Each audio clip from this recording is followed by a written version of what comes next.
Hi guys, I am राजन पांडे और आप देख रहे हैं शेक्सपियर क्लासेस को, जो कि बिहार में अच्छे कोचिंग संस्थानों में से एक है। और इसका प्रमाण है हमारा हर साल का बेहतर से बेहतर रिजल्ट। जैसे आप इस साल का इंटरमीडिएट का रिजल्ट देखें तो हमारे साथ जो यहाँ पे फोटो में है, जिनको मैं मिठाई खिला रहा हूँ, ये है धीरज कुमार। इन्होंने बिहार इंटरमीडिएट रिजल्ट 2020 में 9वें स्थान को हासिल किया। इनका कुल प्राप्तांक है 466 अंक और बिहार के टॉप 10 पे ये 9वें स्थान पे काबिज हैं। इनके साथ साथ सैकड़ों विद्यार्थियों ने अच्छे मार्क्स लाकर बिहार का तथा कोचिंग का नाम रोशन किया। ये मेरे साथ जो फोटो में दिख रहे हैं, ये है मंटू कुमार और ये 2019 में 446 अंक लाकर हमारे कोचिंग और क्षेत्र का नाम रोशन किया और ये जिला टॉपर थे। जहां तक मैट्रिक का सवाल है, 2020 में अमन कुमार ने 449 अंक लाकर तथा 2019 में विकास कुमार पांडे ने 442 अंक लाकर बिहार का तथा कोचिंग का नाम रोशन किया। दोनों रामगढ़ के रहने वाले हैं। साथ ही अनेकों विद्यार्थी ने 85% अंक लाकर कोचिंग का नाम रोशन किया, जिसका नाम वर्णन करूंगा तो काफी अधिक समय लग जाएगा। Hello friends, welcome back to the channel Shakespeare classes. I hope आप सभी अच्छे होंगे और इस चैनल पे जो भी सब्जेक्ट्स पढ़ाए जा रहे हैं आपको अच्छे से समझ में आ रहे होंगे। तो आज हम लोग 10th क्लास का हिंदी का सीरीज़ चालू करने वाले हैं, जो कि आपको पता ही है कि 100 मार्क्स का होता है और 100 मार्क्स में से काफ़ी सारे क्वेश्चन जो ऑब्जेक्टिव और सब्जेक्टिव होते हैं वो पूछे जाते हैं और उतना हार्ड भी नहीं है हिंदी, ठीक है। और तो इसको समझने में काफ़ी इजी होगी, आप अच्छे से इसको समझ लेंगे और इसको अच्छे से अगर आप याद कर लेते हैं तो एग्ज़ाम में काफ़ी अच्छे मार्क्स भी आपके आ जाएंगे। ऐसा देखा गया है कि हिंदी में मार्क्स कट जाते हैं, हिंदी में बच्चे लिखते बहुत ज़्यादा हैं लेकिन उनके मार्क्स बहुत कटते हैं, क्योंकि आप हर्षई दीर्घई या फिर जो आंसर जिस नंबर का है, जैसे मान लो कि 2 नंबर का आंसर है और आपने 70 से 80 वर्ड में लिख दिया है, ठीक है। तो 2 नंबर का आंसर आप सिर्फ 70 से 80 वर्ड में आपने एक्सप्लेनेशन कर दिया है, तो जो चेक करने वाला होता है उसको थोड़ा सा परेशानी होती है। तो आप हमेशा ये ध्यान रखिए कि जितने नंबर का क्वेश्चन है आप उसके अकॉर्डिंग ही आंसर लिखिए।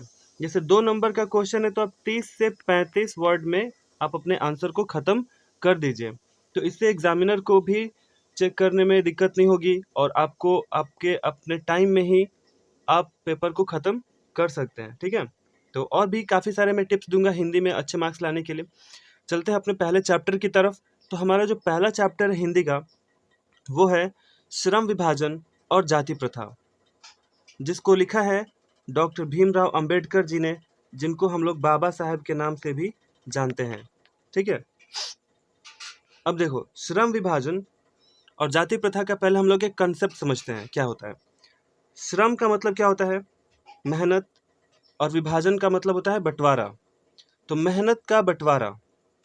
और जाति प्रथा मतलब जाति के ऊपर भेदभाव करना, उसको जाति प्रथा कहते हैं। और एक चीज़, यहाँ पे श्रम विभाजन और जाति प्रथा दोनों एक दूसरे के क्या है, संपूरक हैं, दोनों एक दूसरे के पूरक हैं। श्रम विभाजन से ही जाति प्रथा उत्पन्न होती है और जाति प्रथा से ही श्रम विभाजन उत्पन्न होती है। खैर आज के समय में तो ये सारी चीज़ें नहीं है, लेकिन जब ये डॉक्टर भीमराव अंबेडकर हुआ करते थे उस समय से काफ़ी पहले से ये चली आ रही है, ठीक है। तो श्रम विभाजन का मैंने अभी आपको मतलब क्या बताया। श्रम का मतलब क्या होता है? मेहनत। विभाजन का मतलब होता है बंटवारा, मतलब काम के आधार पर लोगों के ग्रुप बांट देना कि ये काम करते हैं तो वो उस ग्रुप के ही होंगे और वो उसकी जाति फिर आगे चल के बन जाएगी और उनके अगर जो बच्चे पैदा हो रहे हैं वो भी वही काम करेंगे। जैसे एक उदाहरण लेते हैं, जैसे मान लो कि एक लोहार है, ठीक है। लोहार लोहार का काम क्या है? लोहा से सामान बनाना। है ना, हथौड़ी, छेनी या फिर हंसिया होता है, चाकू, छुरी, ये सब बनाना होता है। तो वो इंसान अगर लोहा का सामान बना रहा है तो समाज उसको क्या नाम दे देगा कि वो लोहार है, ठीक है। और वो अब उसकी क्या बन गई, जाति बन गई। और अगर उसके जो भी बच्चे पैदा होंगे अब उसको भी यही काम करने होंगे, लोहार का ही काम करने होंगे, भले ही उसको इस काम में मन लगे या ना लगे, लेकिन उसको ये काम करना ही पड़ेगा और ये इसका खानदानी पेशा बन जाएगा। तो इससे क्या बन गया, अब उस व्यक्ति की जाति बन गई, ठीक है। तो आई बात समझ में, तो यही है श्रम विभाजन। तो श्रम विभाजन से उत्पन्न हो जाता है जाति प्रथा। चलते हैं आगे इनके परिचय की तरफ। तो देखते हैं कि जो डॉक्टर भीमराव अंबेडकर का जन्म है वो 14 अप्रैल 1891 को महू मध्य प्रदेश में हुआ था और इनकी मृत्यु 1 दिसंबर 1956 को दिल्ली में हो गई थी, ठीक है। और वैसे तो डॉक्टर भीमराव अंबेडकर बचपन में काफ़ी भेदभाव झेला है इन्होंने, क्योंकि एक दलित परिवार में पैदा हुए थे और उस समय दलित परिवार को लोग अछूत समझते थे, है ना। उनसे लोग यहाँ तक कि दलित परिवार से लोग दलित परिवार के परछाई से भी दूर भागते थे। ऐसा लगता था कि अगर परछाई उनका किसी पे पड़ जाए तो वो लोग खुद को अशुद्ध मानते थे, है ना। तो ये एक ऐसे परिवार में पैदा हुए जिसको लेके समाज में काफ़ी सारी भ्रांतियाँ थी, काफ़ी सारी गलत धारणाएं थी। इनके समाज में ऐसा भी होता था कि जब ये रास्ते चलते थे तो इनको एक थाली और एक डंडा लेके चलना होता था, मतलब उसको वो बजाते चलते थे, जिससे लोगों को पता चल जाता था कि कोई दलित परिवार का व्यक्ति आ रहा है तो उससे नहीं छूना है या फिर उसके परछाई से भी दूर रहना है। तो सोचो कितने निचले क्रम के परिवार से इन्होंने आगे बढ़ा है, कितने सारे भेदभाव इन्होंने अपने लाइफ में झेला है, लेकिन फिर भी इन्होंने हार नहीं मानी, पढ़ाई लिखाई किया और काफ़ी आगे बढ़े और भारत के संविधान के निर्माता के तौर पे हमारे देश में ये जाने जाते हैं, ठीक है। तो डॉक्टर भीमराव अंबेडकर का जन्म 14 अप्रैल 1891 महू मध्य प्रदेश और 1 दिसंबर 1956 को दिल्ली में इनकी मृत्यु हो जाती है। पढ़ने लिखने में तो काफ़ी मेधावी थे ये डॉक्टर भीमराव अंबेडकर, लेकिन इनको उच्च शिक्षा के लिए बड़ौदा नरेश, है ना, बड़ौदा नरेश ने प्रोत्साहन दिया और ये न्यूयॉर्क चले गए अपने उच्च शिक्षा के लिए। अब देखो यहाँ से जो मैंने अभी बताया, यहाँ से क्वेश्चन कई बार पूछा गया है कि डॉक्टर भीमराव अंबेडकर का जन्म कब हुआ था। तो आप याद रखिए 14 अप्रैल 1891 को, स्थान क्या था, महू मध्य प्रदेश, और मृत्यु भी पूछा जाता है कहाँ हुई थी, दिल्ली में। और ठीक है, तो फिर डॉक्टर भीमराव अंबेडकर न्यूयॉर्क किसके प्रोत्साहन पे गए थे, तो आपका आंसर होगा बड़ौदा नरेश, ठीक है। तो यह है आपका अभी जो सिर्फ ये 3 लाइन है ना, ये 3 नंबर का क्वेश्चन है, ऑब्जेक्टिव है, आप इसको अच्छे से याद कर लीजिए। आगे परिचय में बढ़ते हैं। इनके कुछ प्रेरक व्यक्ति भी थे। प्रेरक व्यक्ति का मतलब क्या होता है कि इनको प्रभावित करने वाले व्यक्ति। डॉक्टर भीमराव अंबेडकर किन से प्रभावित थे, तो 3 व्यक्ति थे। पहले थे बुद्ध, दूसरे कबीर और तीसरे ज्योतिबा फुले, है ना। ये 3 व्यक्ति थे जिनसे डॉक्टर भीमराव अंबेडकर काफ़ी प्रभावित थे और उनके नक्शे कदम पे चला करते थे, ठीक है।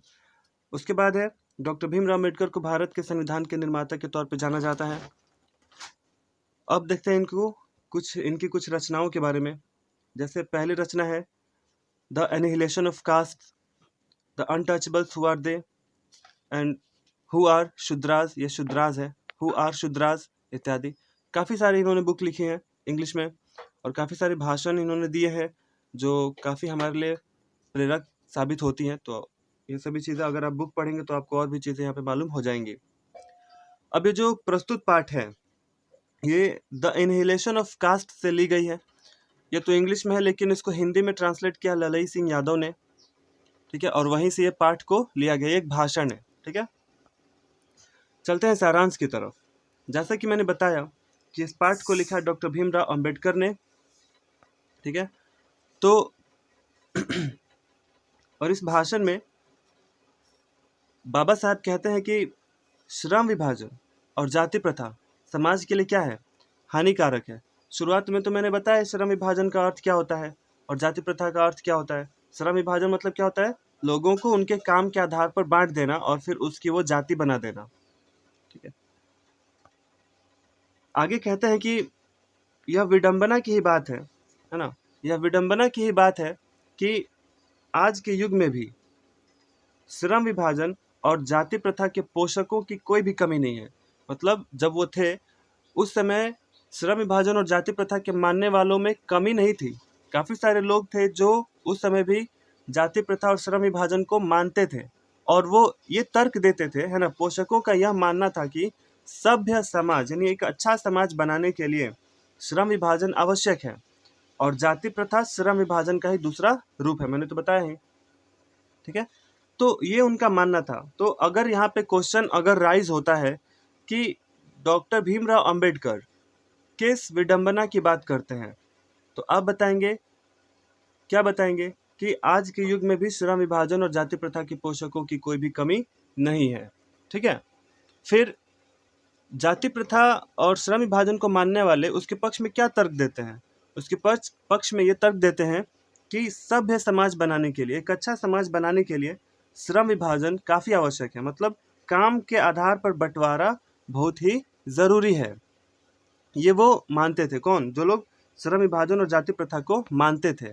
ठीक है, और उनका ये भी मानना था कि श्रम विभाजन का ही दूसरा रूप क्या है? जाति प्रथा। मैंने तो शुरुआत में ही बताया। फिर आगे देखते हैं क्या है। फिर डॉक्टर भीमराव अंबेडकर कहते हैं कि निश्चित रूप से सभ्य समाज के लिए श्रम विभाजन आवश्यक है। अब देखो, डॉक्टर भीमराव अंबेडकर भी यहाँ पे मान लेते हैं कि श्रम विभाजन आवश्यक है। तो देखो, अगर श्रम विभाजन एक अच्छे तरीके से किया गया हो तो उसमें कोई भी खराबी नहीं है। देखो, श्रम विभाजन करना एक तरीके से सही है, लेकिन उसके आधार पर उसकी जाति निर्धारित कर देना और ये बता देना कि अब उसका वो खानदानी पेशा बन गया है, ये गलत है। ये श्रमिक विभाजन हो जाता है, तो ये गलत है। जैसे मान लो कि किसी को पढ़ना लिखना पसंद है, किसी को संस्कृत के श्लोक पढ़ना पसंद है, तो वो संस्कृत पढ़ा। संस्कृत पढ़ने के बाद वो क्या बन गया? पंडित बन गया। अब अगर ये मान लिया गया कि अब वो पंडित बन गया तो अब उसके बच्चे भी पंडित ही बनेंगे, उसके आने वाले बच्चे भी पंडित ही बनेंगे, यानी उसका पूरा खानदान अब पंडित बनेगा, भले ही उनको पढ़ना लिखना आता ना हो, संस्कृत पढ़ना आता ना हो, मंत्र पढ़ना आता ना हो। तो ये क्या है? ये गलत है। ये श्रम विभाजन है और श्रम विभाजन से ही क्या हो जाता है? श्रमिक विभाजन हो जाता है। लेकिन बाबा साहब का ये मानना है कि सभ्य समाज के लिए तो श्रम विभाजन आवश्यक है ही, लेकिन उसके आधार पर श्रमिक विभाजन नहीं होना चाहिए।